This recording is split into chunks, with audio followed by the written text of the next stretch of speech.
ভাবুন তো, যাকে এতদিন ভালোবেসেছেন একদিন তাকে যদি ঘৃণা করতে হয়, ঠিক এমন এক চমকই দিতে চান ঢালিউডের জনপ্রিয় নায়িকা পূর্ণিমা।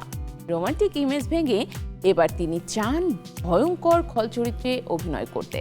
কেন এমন ইচ্ছে, ঠিক বললেন এই অভিনেত্রী, চলুন জেনে আসি।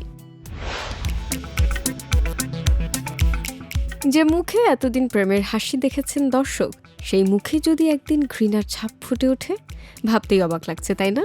দীর্ঘ প্রায় 3 দশক ধরে রোমান্টিক ও মিষ্টি মেয়ের ইমেজে দর্শকদের হৃদয় জয় করা চিত্রনায়িকা দিলারা হানি পূর্ণিমা এবার জানালেন একেবারে ভিন্ন এক ইচ্ছার কথা।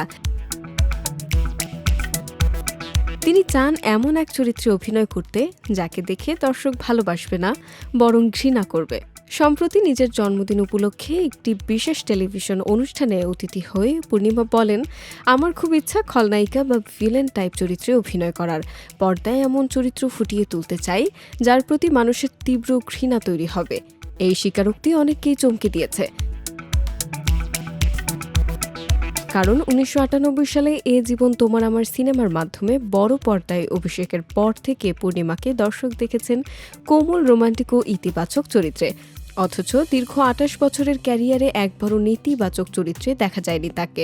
পূর্ণিমার বিশ্বাস, তার মিষ্টি চেহারা ও পরিচিত ইমেজের কারণেই নির্মাতারা তাকে খল চরিত্রের জন্য ভাবেননি। তার ভাষায়, সবাই মনে করেন আমার চেহারার সঙ্গে নেতিবাচক চরিত্র ঠিক মানাবে না।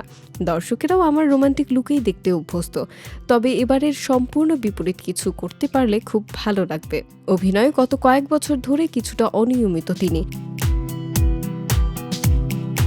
2023 সালে ওয়েব সিরিজ হোটেল রিল্যাক্সের মাধ্যমে ওটিটিতে অভিষেক হলেও এরপর নতুন কাজ নিয়ে খুব বেশি একটা দেখা যায়নি তাকে। সবশেষ 2024 সালে ঈদে মুক্তি পাওয়া আহারে জীবন সিনেমায় অভিনয় করেন তিনি। বর্তমানে মাঝে মাঝে উপস্থাপনা ও রিয়েলিটি শোর বিচারকের আসনেই বেশি দেখা যায় এই জনপ্রিয় অভিনেত্রীকে। তবে পূর্ণিমার এই নতুন ইচ্ছা কি বাস্তবে রূপ নেবে? কোনো নির্মাতা কি সত্যি তার পরিচিত ইমেজ ভেঙে ভয়ঙ্কর এক খলনায়িকার চরিত্রে তাকে তুলে ধরবেন? আর যদি তাই হয়, তাহলে দর্শক কি মিষ্টি মেয়ের বদলে ভয়ঙ্কর ভিলেন পূর্ণিমাকে গ্রহণ করবে? সেই উত্তর এখন সময়ের অপেক্ষা।